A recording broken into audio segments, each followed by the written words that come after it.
Hello everyone, welcome to another episode of 10 for the Chairman. Took a break last week because I've been in England for the last couple of weeks, so I pre-recorded one and then was England. But you got the 10 for the producers, which looks like you guys enjoyed, so we'll probably be rotating some stuff like 10 for the writers, 10 for the producers. It's kind of fun. And then I don't have to answer 10 questions every single week, which occasionally is nice. But anyway, this is 10 for the Chairman. So those of you who haven't seen this before, this is where I take 10 questions from the community, more specifically the subscribers that put questions up every week, and our customer service and community folks pick them. And then I try and answer them to the best of my ability. For those of you who don't know, the subscribers are the subset of our community that contribute money every month to allow us to do additional feedback and communication. So this show, Around the Verse, we do the Jump Point magazine, which is 50 to 70 pages every month. We also do some kind of fun things for subscribers in the hangers, and that's a thank you for everyone that's allowing us to do this enhanced amount of community interaction and communication. So thank you all for that. Let's see, a little update. I was gone for 2 weeks. I was over in the UK. We had a summit in Manchester for characters, animation, and some prep for what we'll be doing for our performance capture next year for Squadron 42. So that was the first week, so we had a great time. We had a lot of people, not just from the UK office, but we brought people from Austin, here in Los Angeles, and also we brought people from Ilphonic because they're doing a lot of the character side of stuff. And we all had a pretty good powwow about how we're going to deal with characters for the persistent universe, characters for the first person shooter aspect, and obviously characters for Squadron 42.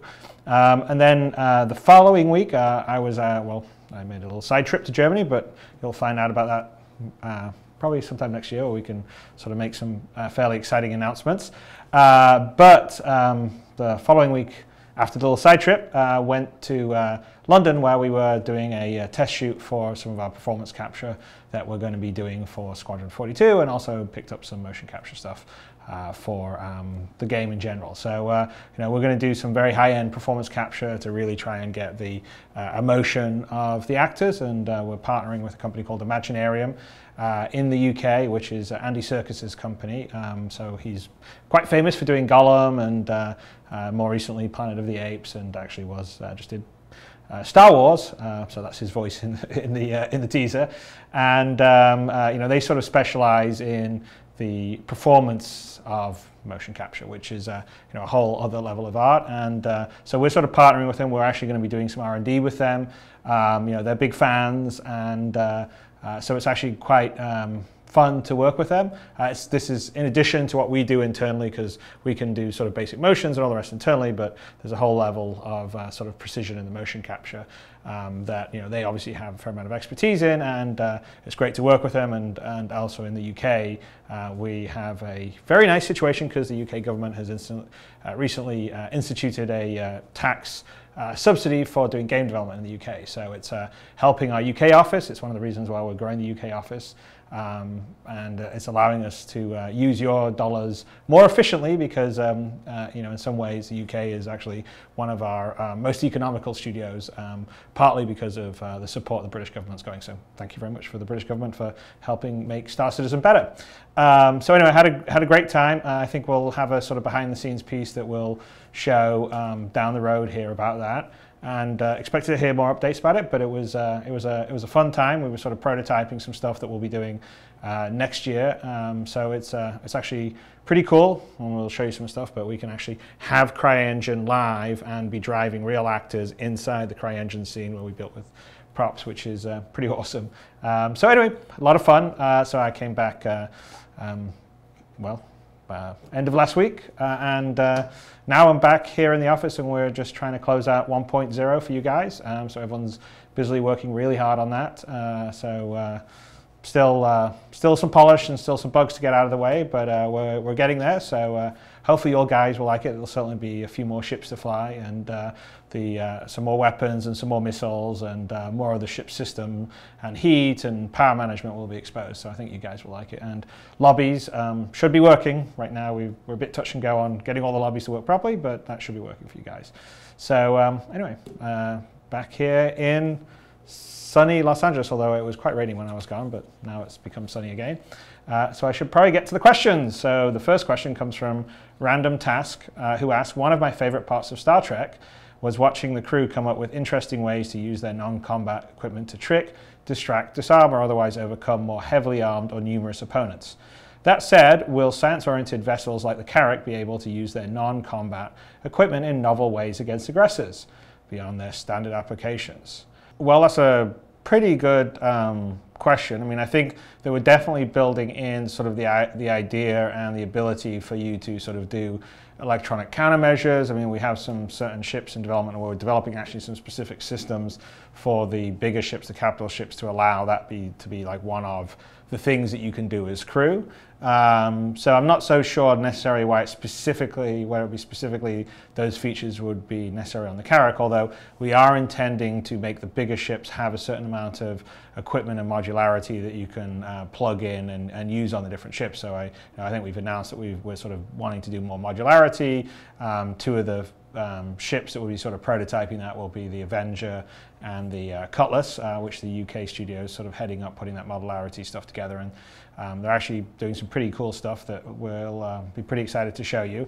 But it's all based on the idea of different like items or systems that you can plug into ships, because we've set up all the ships to be very systematic that way. So even the Hornet or the Aurora, all those flying around in Arena Commander right now, you don't really appreciate it, but really most of the functionality comes from the items that are plugged in. So every ship has a radar item, every ship has a CPU which generates the CPU cycles that run, say a targeting computer. So we have a targeting computer, we have lights, so those are the lights that come on, weapons obviously, missiles, shield generator, power plant, thrusters, cooling systems. So all of those are equipment that plugs in, and they all sort of connect to each other via what we call the pipe system, which allows the heat or the CPU cycles or the power to go between them all, or fuel, and because we also have fuel tanks that you can have. And so a thruster needs power and fuel, and a targeting computer needs CPU cycles and power, and lights need power, and thrusters, I already said that, fuel and power. So all those things sort of work together in concert, and the same would go for sort of like an ECM station. So that would be a separate item that would plug in, it would hook into it, it would probably need power, it would probably need CPU cycles, but it would provide functionality in terms of doing electronic warfare or countermeasures and all the rest of the stuff. So, so you'll probably, I'm guessing, be able to sort of equip some of the bigger ships with plug and play stuff. So you'd probably be able to do something like that on the Carrack.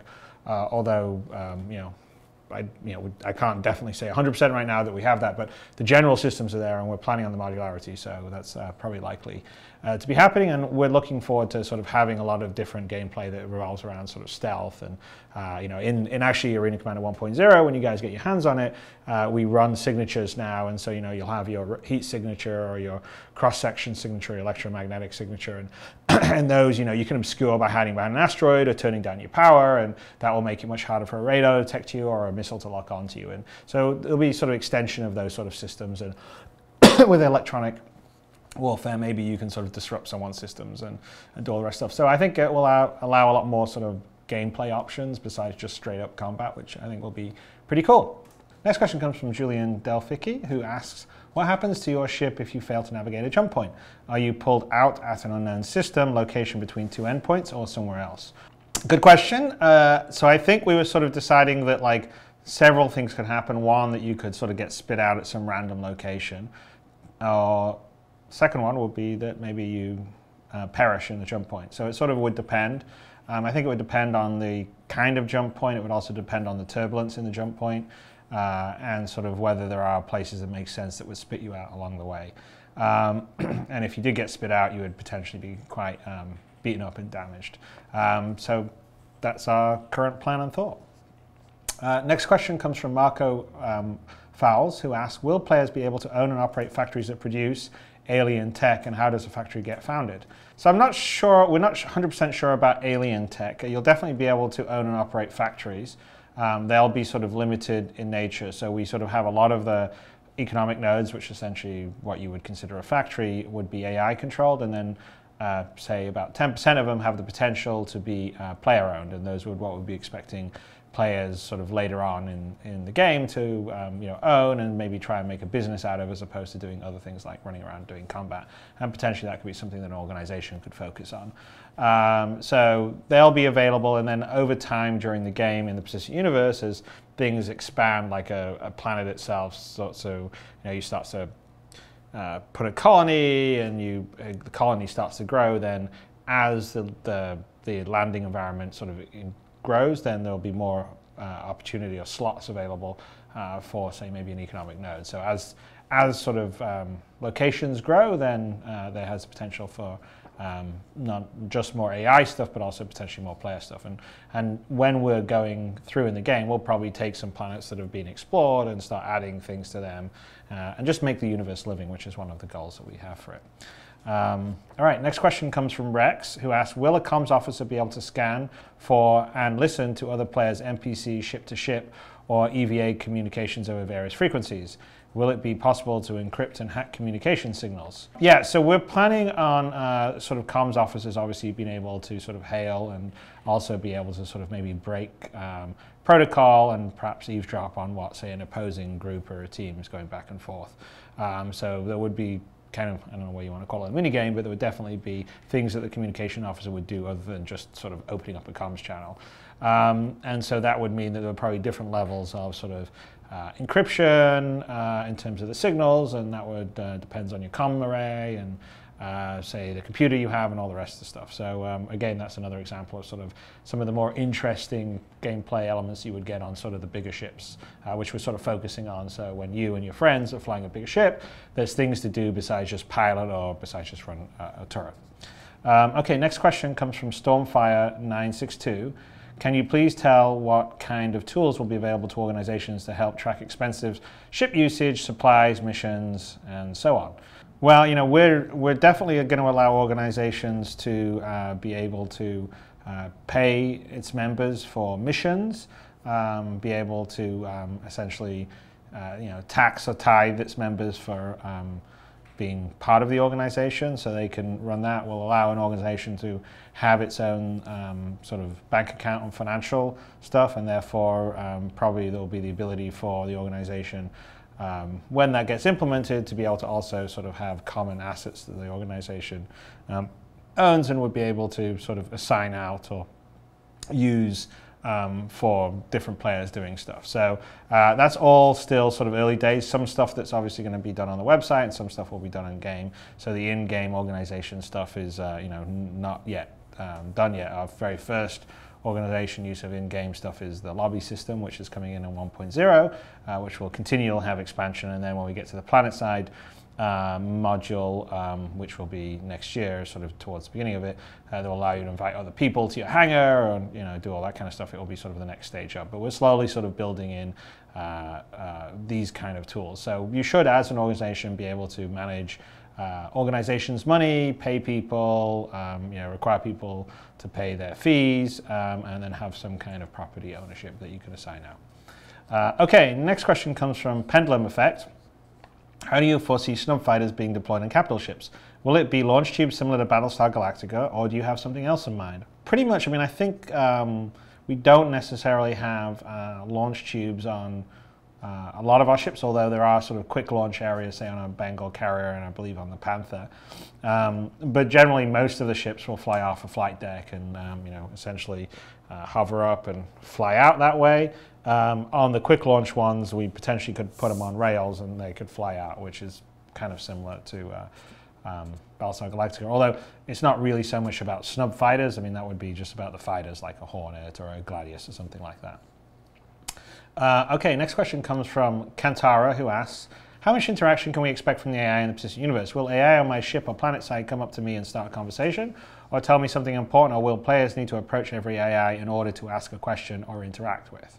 Well, our goal with the AI, and this is kind of what you'll see in Squadron 42, is to actually make the AI active in a lot of cases, so they won't be passive. You won't have to go up to them and then they'll give you a quest or a mission. So we will have AI that will come up to you and engage you and say, hey, I need you to do this for me, or perhaps tell you something. That's definitely a core part of what we're doing in Squadron 42. It's part of what we're designing for sort of the meta AI. Also be true for the AI in the persistent universe, because the AI in Squadron 42 and the AI in the persistent universe are really going to be sharing pretty much most of the same systems and the same idea. So, the idea is to sort of, if you have ship crewmates running around, then they'll have a little bit of personality, and of course they'll be at their stations and stuff, but maybe they go about doing some daily stuff. They go and, I don't know, make themselves a cup of coffee or chill out in a bunk, and occasionally come up and maybe they'll have a line or two they'll say, like, I don't know, crack a bad joke or something.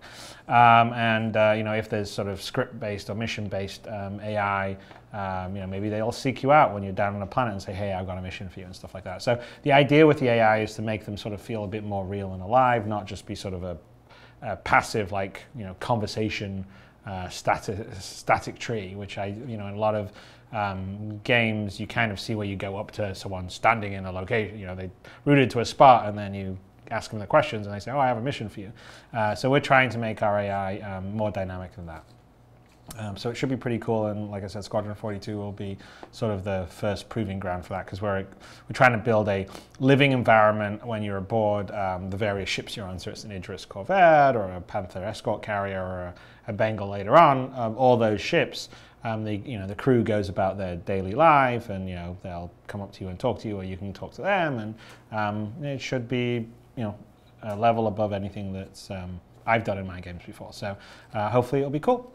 All right, so next question comes from Sikos, who asks, in the PU, if I choose one of the planet-side hangars, can I leave the hangar and visit shops and pubs on the planet? If so, what if I choose the asteroid hangar? Will I have to fly with one of my ships to a planet, or will there be some sort of shuttle service? No, well, so the idea of the hangar that you have is you can leave your hangar to go to shops and pubs or whatever else would be on the planet. And so therefore it would also mean that if there's an asteroid hangar that you have, depending on kind of how we set that up, I mean, maybe it's sort of a big asteroid where there's a fair number of hangars and there's a bustling pirate community, and therefore there would be some shops or black market shops or pubs or whatever in it. But it would all be connected to the hangar. So there won't necessarily be a shuttle service. Now, you would, then if you wanted to go somewhere else, or, if there weren't the shops you wanted, you would have to get your ship and fly to a location that would have the shops or pubs you'd want to go visit.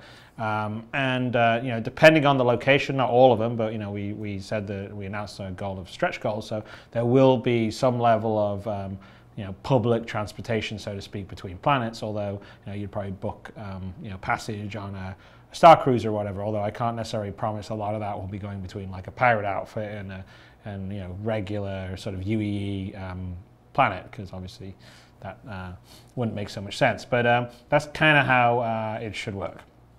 Okay, next question comes from John Johns, who asks, how much additional support will dropship pilots be able to provide to their ground teams? For example, a pilot has just deployed a squad of Marines onto a space station.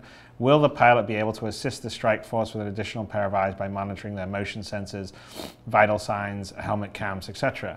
Well, that's pretty good. I mean, obviously, when you bring other players in with the ship, you can provide some amount of support by just the ship could shoot people that would be attacking when you're dropping off your people. It would actually be kind of cool to be, have a situation where you sort of monitor your team almost like aliens. So that's actually something that we probably should consider doing, because it probably won't be that hard to do. But I can't necessarily promise it yet, but I think that would be kind of a cool role. I mean, we were sort of thinking that, like, when you land, say, a dropship or whatever, either the pilot would take off again and go back out, or potentially could get out of the ship and join the rest of the team in the attack or the assault. But again, like I said, it would be kind of cool to have a monitoring motion sensor thing. So anyway, we'll take that under advisement.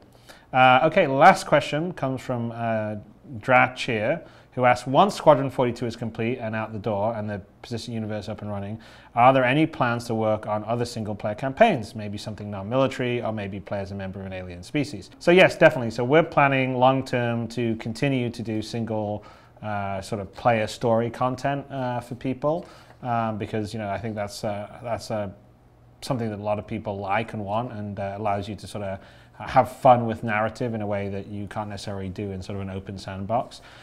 So we are planning on doing stuff past Squadron 42. Some of it will be military, some of it will be sort of maybe a more civilian style story.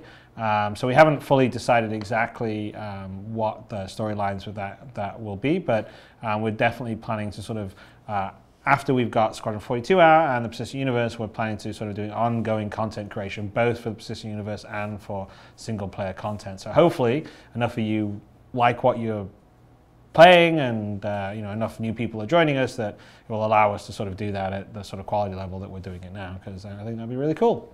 All right, that's it. That's my 10 questions for this week. I hope they were somewhat illuminating for you. I'd like to thank you all for supporting the project and backing us to be able to make a project of this scope and size. I mean, we're at $66 million in support from everyone, which is completely mind-blowing and pretty awesome, and it's allowing us to sort of double down and really sort of invest in quality and you know, a team that I think is going to deliver something really special.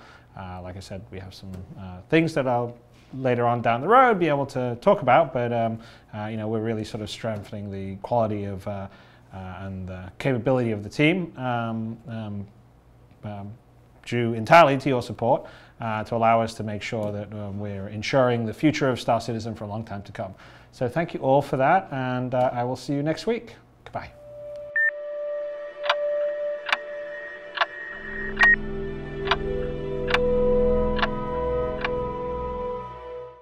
Hey guys, thanks for watching 10 for the Chairman. If you guys would like to see more episodes, go here. If you guys would like to subscribe to our YouTube channel and always keep up to date with all our video content, go here. And if you guys would like to watch episodes of Around the Verse, go here please. And I will see you in the verse.